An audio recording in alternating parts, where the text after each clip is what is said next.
This is a theoretical and practical handbook of ceremonial magic that is different from any you've ever read.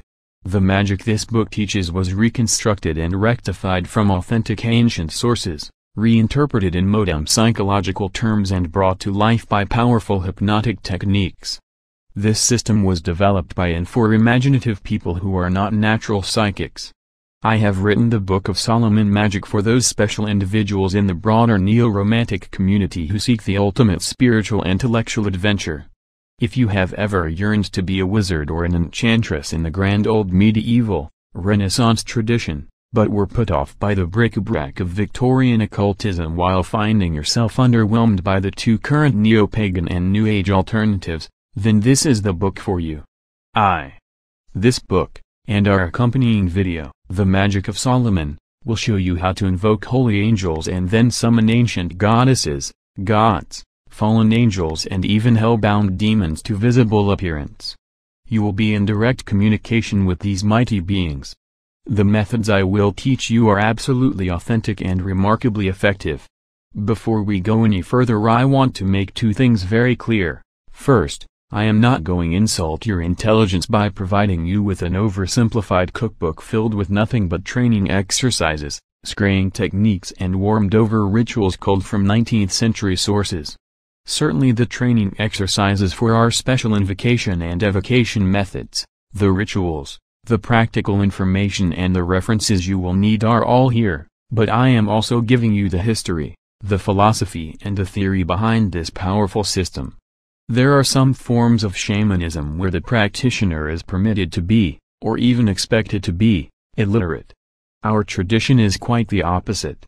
A Western magus, or, if this term seems too masculine for female readers, an enchantress, is expected to be a person of knowledge, to paraphrase Carlos Castaneda, at least in his or her own field.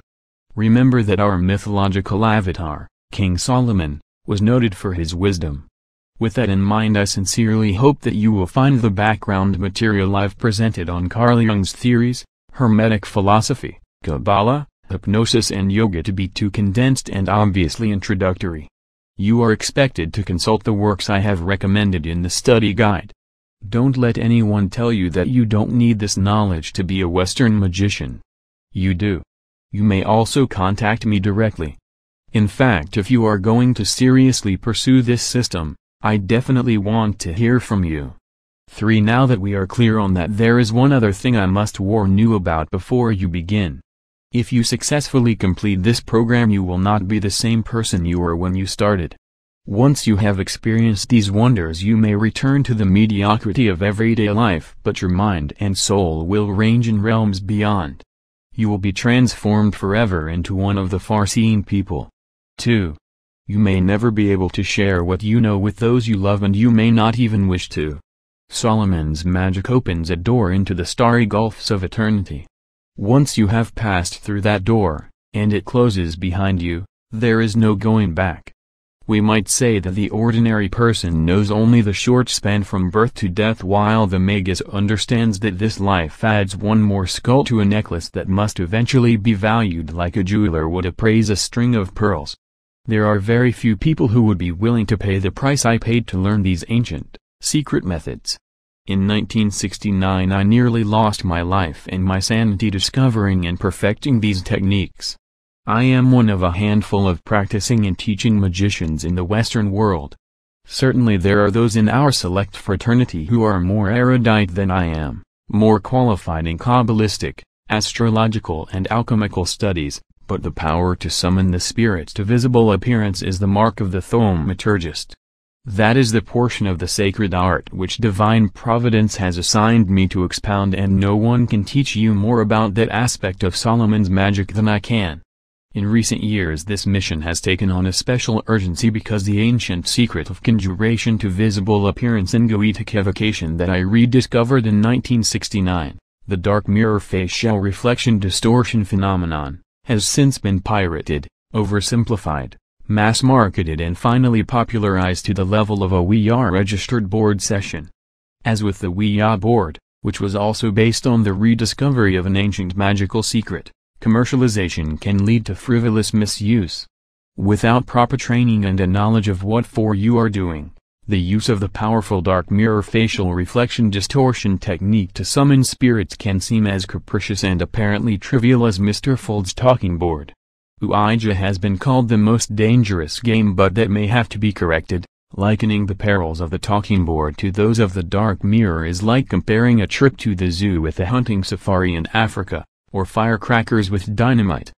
Besides the obvious psychological dangers in popularizing Ouija, there is a deeper spiritual peril involved which the mass marketeers have totally overlooked. Granted, all Ouija spirits are not bad, some are even good-natured. But there are a certain number who qualify as genuine hell-raking demons and one who is considered to be the very devil himself. In the Middle Ages and in the Renaissance, magicians never used the Ouija without the strongest spiritual safeguards.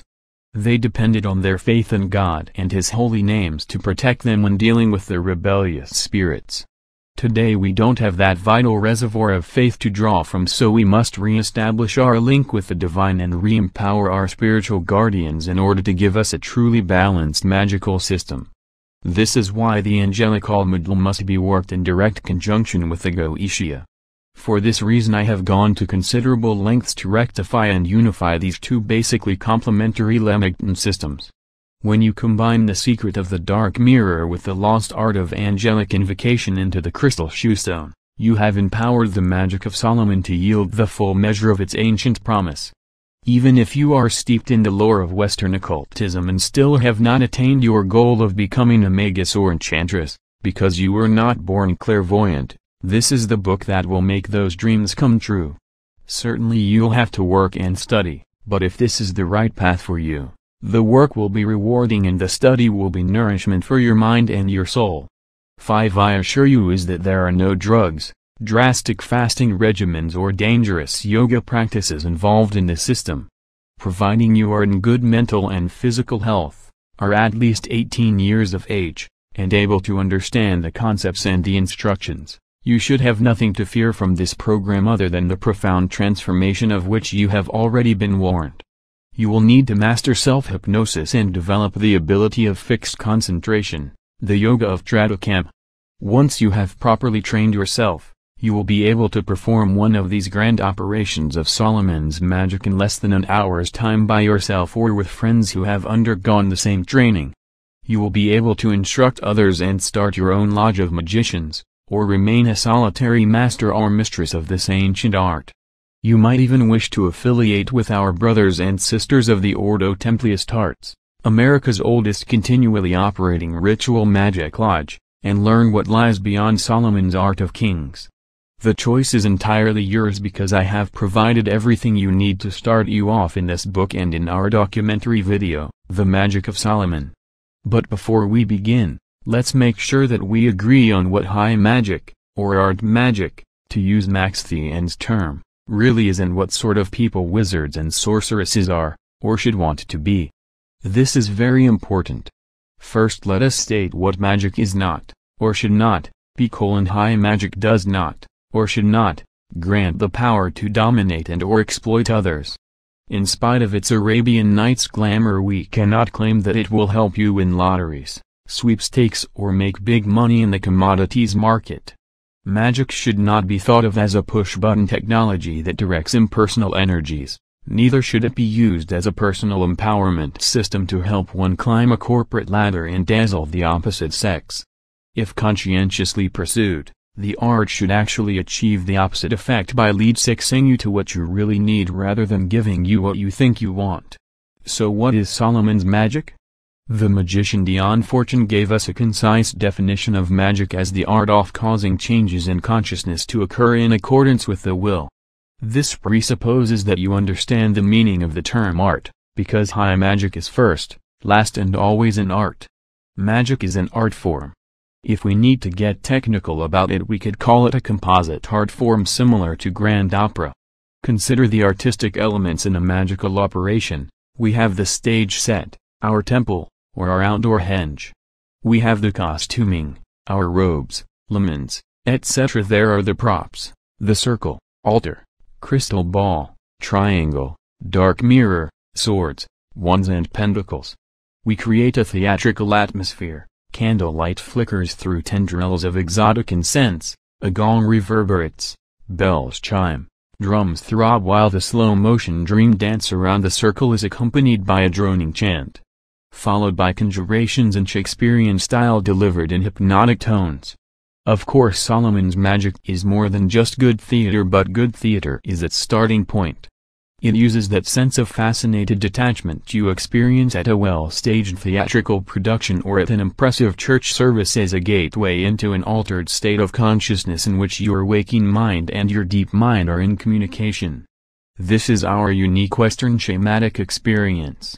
If you think about it this way, these theatrical aspects of magical operations will seem quite appropriate. Remember, the so-called primitive shamans use all the musical, dramatic, artistic elements of their own native cultures, so why shouldn't we? If you are not comfortable with this romantic shamanic aspect of Solomon's magic, then it is obviously not your path. When I say romantic, I mean it in the philosophical artistic sense of the term. 7 magicians are the ultimate romantics. To us the human spirit is divine and unbounded in its potential. Aleister Crowley, a modern magician and a romantic in his own fashion, held that the greatest sin was restriction, but to my mind an even greater sin is mediocrity. My favorite romantic maxim is the credo of Quo Vadis Nero, let it be wonderful or let it be terrible so long as it is uncommon. Which brings us to another important point. Solomon's magic is not a get-rich-quick scheme, but it will jumpstart and supercharge your creative processes. If you are willing to seriously study the books I've recommended, in a few years you will have acquired an education comparable to a liberal arts degree from a university. You may be inspired to undertake formal studies in psychology, anthropology, physics, genetics, or biochemistry. You may excel in any of the creative arts, or become a spiritual leader. Magic will open these doors for you and show you the way. This is the real power and promise of King Solomon's art, for Solomon, as you recall, was mainly noted for his wisdom. Although this type of magic is royal art, it is not restricted to the elite. Solomon's magic creates the elite. The magical vision is primarily an ecstatic and transformative experience that may be enhanced by a group performance but is essentially subjective in its effect. In other words, this method of magic produces a controllable dream state wherein the practitioner summons the spirits to visible appearance and communicates with them. No other system of magic, not the Golden Dawn, Tibetan Tantra, Voodoo or Wicca, offers such an authentic, spontaneous experience. Only Solomon's magic fulfills the whispered promise of the old grimoires. The master or mistress of this art shares power with the archangels, commands the demons and walks with the gods. If this is your desire, read on and enter the treasure cave of the Arabian Nights where the mighty jinn of old King Solomon are at your command. The first challenge on your quest will be to roll a huge 8 stone away from the entrance to your own magical cavern. That stone has been built up over a lifetime out of thousands of verbalized encrustations such as, "It's just your imagination,"